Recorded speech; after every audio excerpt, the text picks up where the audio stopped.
Meet the team that doesn't just talk about impact, they ignite it. Jim Morris and producer Rachel. I always love the whole, like, they don't talk about impact, they ignite it. They ignite it. I'm like, we'll light a fire under your ass. That's for damn sure. Right. That's pretty much how Absolutely. Let's go. We can do it. Oh my God. Hey, I noticed that today is the 30th. There's 31 days in May. Why do you want me to throw up? Do you want me to vomit right now? Like, why? And then we move into June. I need a minute. Bye, May. You were amazing. We tried. June's going to be my month. June's going to be good. It's going to be great. I'm going to get everything done. Summer's kicking off. We got a lot of people moving into wrapping up Q2 as we get into June, preparing for Q3. A lot of people planning the end of the year. Totally planning. So much planning. Oh my God, I wish that was my reality. Oh, I got to get through like graduations. I have to get over pushing things off for when I think it's going to get done. Because life will always throw you a curveball, and your tomorrow self may not be able to do the thing that your today self is pushing off to tomorrow. Every time I do it, I find something that causes more stress, more anxiety, or a problem. It's a huge drain on me. And I've tried to teach my kids this, where like with homework and stuff, they're like, oh, I've got plenty of time. It's like, you think you have time, but then all of a sudden something's going to happen. You're going to get sick. We're not going to be able to get a piece for your project. And so why don't we just do it now? And so I'm trying to be realistic about that scenario. Again, we've talked about timelines. Like, I'm not on anyone else's timeline. I'm on my own timeline. But when I'm pushing that timeline, which then is an energy drain, which then gets me into that negative mindset of like, I'm never going to get this done. Like, I'm such a piece of shit. Like, I can't ever do anything that I set out to do.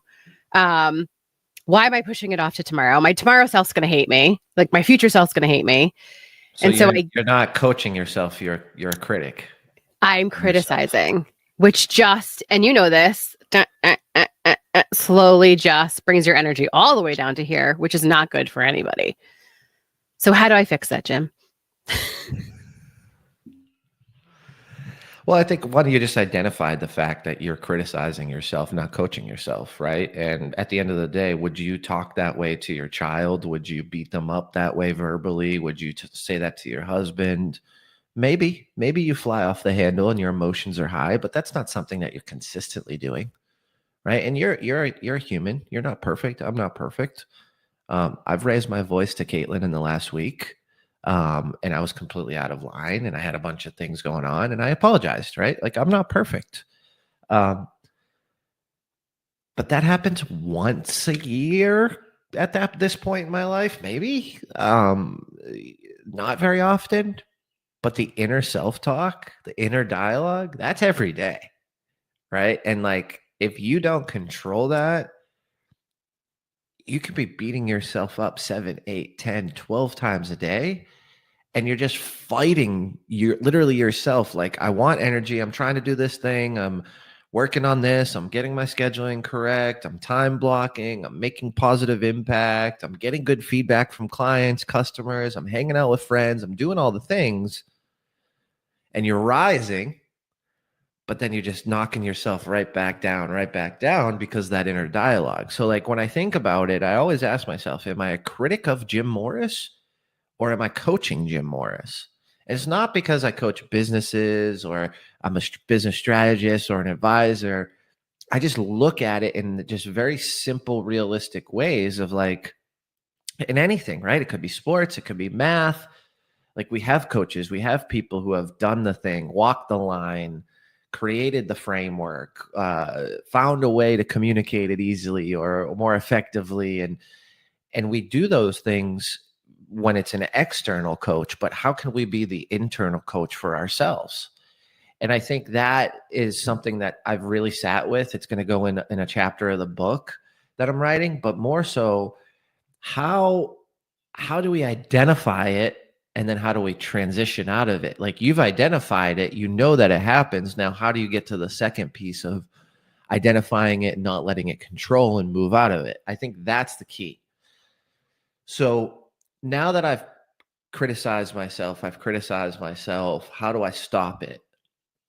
Well, now that you know that you're doing it, is there any words based on the last criticism that you've made about yourself that you can change or replace or flip out? So for instance, I never do this, or actually that's the opposite of what I want to say. I always do this, negative connotation, right? I always forget to take the trash out on trash day. I'm an idiot. I'm so stupid. And it ruins my day. Now that you've identified that, what word can you change?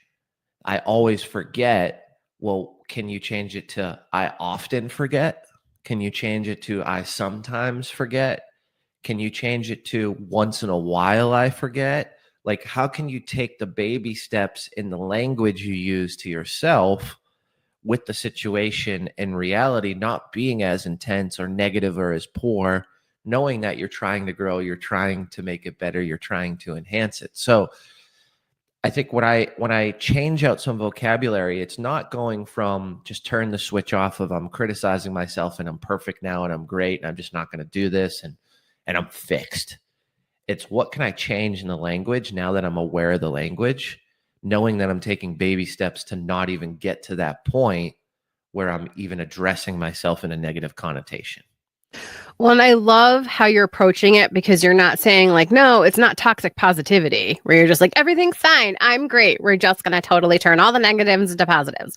That's not what you're saying. Well, you're saying to baby step into it. That doesn't do it. No, because you have to believe the words, right? You have to believe the words that you're saying, right? And that's why by changing it a little bit at a time, it's more believable, whereas just flipping it to complete toxic positivity is not helpful, because you don't believe really what you're saying at all. You can say as many positive things to yourself as you want, but until you start believing those positive things, nothing's going to change. And so I like the baby stepping into it so much. You hit such an important piece right there. Unless you take the baby steps, you may not see the change. You can't just like flip it off because you won't believe it. When you all right, so let's talk about gratitude for a second. Not that I want to sit here and talk about gratitude for 20 minutes. It's extremely abused word, overused, and typically used incorrectly in my experiences with a lot of people and myself in some cases. But like, when you can't find gratitude or you're struggling to find gratitude, like, you don't all of a sudden just, all of a sudden I've got 50 ideas to be thankful and grateful for. You've got to go experience something to remind yourself, or someone else has an experience to remind yourself of the little things that you're maybe overlooking and not feeling gratitude for. So when I think back, like, if you can't find gratitude, I told this to a client recently, then don't use the air conditioner in your car for 2 days. You won't survive 2 days, especially like right now, right? We're going into June. You won't. You'll turn the air conditioner on. When you can't find that same situation or scenario that allows you to talk positively to yourself or to change it in micro bits, what do you need to do to revitalize the fact that you're just crushing yourself and you're talking negative? And like, how do you find that gratitude? How do you find that other way to present to yourself and coach yourself rather than criticize yourself? You may need to talk to someone else to find those positive nuggets, right? Like I was saying, talk to someone who, is feeling gratitude and something that could spark an interest or an idea. When I think back of like the criticizing, you can't just be like, I'm not criticizing myself anymore, everything's fine, everything's great. how do you find the gratitude in what you're doing and those little moments to then spark those ideas to change the language, to take the baby steps towards the positive way of thinking about the thing. So when I'm like imagining that there's a circle on a piece of paper, and I'm inside that circle, and it's just all this negative stuff that's just hitting me. It's draining my energy. I'm not feeling aligned. I'm just criticizing myself. You've got all that in that circle. How do you just take one little step outside that circle to make one little change to then go back in the circle and move through it in a much better way? And I think awareness, like you were talking about, is the first step, and then action on the second step. So like, if I'm going to go beat myself up about something, and inner dialogue, inner self-talk is, I always fuck it up, or I never complete it on time. Step out of the circle of that negativity, have the awareness, look back in the circle, and realize what's one thing you can change in the process, not the entire self-critic or self-talk. And I think if you can't find that one thing, go have a conversation with someone else, because they'll spark that interest, similar to the gratitude of like someone saying, oh, I'm so thankful for air conditioning. It's like, wow, I'm so thankful for heat. You know, like you have that communication that will bring you into a different space, so a different way to look at it. I think ultimately when you step out of that circle and you look at yourself, what do you actually feel when you're giving yourself poor inner talk, bad self-talk, demotivating verbiage or language, beating yourself up, pushing things off? You would never say that to your spouse. You'd never say that to a friend. You'd never, honestly, some of the stuff that I've said to myself, I probably wouldn't even say it to an enemy. Like, I've beat myself up pretty bad. And like, I don't, you know how like if someone, say you have an enemy, say you're upset with someone, they've really hurt you, there's things that you know will crush them. Like if it's a friend, or you know inner things, like you can really hurt people with your words, right? I wouldn't say that to someone, but yet I'd say those things to myself. And I think as you move into June, as you wrap up May, as we get into the last month of Q2, we prepare for summer. You've got the kids out of school. You've got, all these things happening. Business is booming, vacations, travel. What's the one word or verbiage that you can replace as you talk to yourself? What's that one small change of language that you can make today? And to your point, can you do something today and accomplish it rather than push it off to tomorrow? So if it's, oh, I've caught myself once talking bad about myself to myself, well, let's just change one word in that today. And if you get caught doing it again and again and again, let's not focus on that. Let's just focus on the one thing, the one time, to give ourselves that energy rise and that energy gain, rather than beat ourselves up and go deeper and deeper and deeper and deeper and deeper to get that drain, which ultimately turns into burnout, right? We talked about burnout the other day on the show, and we know that if you keep doing the same thing over and over, you don't step into your emotions around it or your feelings, and you just do the hustle and you use it to just push through all the time, it's not going to work. You're going to get burnt out. And there's times and seasons where you got to push through, right? Like right now, I'm in a season where I'm tired. Listen, you have 2 little kids and you're a chicken dad. So of course you're tired. You made choices, Jim. You made choices. And that's the thing, right? Those are my choices. So I've got to push through, knowing that I've got to also listen to that inner dialogue, right? I mean, let's just be real. It's like, why did I get 6 chickens? I'm a fucking idiot. Like, this is way too much stuff to do. I had 4. Why'd I get 2 more? That was some self-talk a couple weeks ago. And I stopped and I was like, you're not an idiot. You care about your children. You want them to experience animals. Caitlin appreciates that lifestyle because she grew up on the farm in West Virginia, right? Like, it's something that's fun. So I'm not an idiot.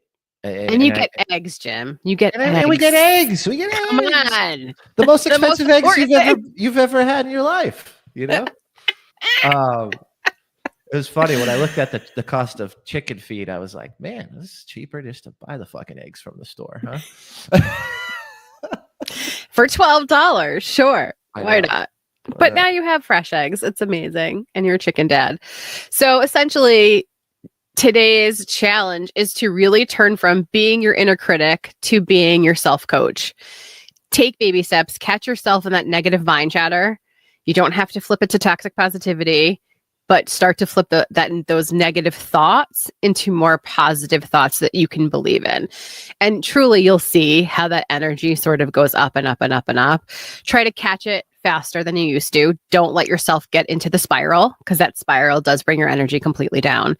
But I love the verbiage of turning your inner critic into, your own coach. And you can do this. And I like the idea of just doing it in baby steps, but you have to believe it. So use words, because words are energy. Use words that allow you to sort of baby step that into a space where maybe you'll never have any negative mind chatter anymore, that you will be your biggest super fan, that you will start to be able to pat yourself on the back, even on the bad days, because tomorrow's another day. And we can always just do better. It's fine. You have tomorrow, and that's okay. So yay. Happy Friday. End of May, everybody. We'll see you in June. Oh my God. We'll see you in June. Let's go. Have a great day. Bye.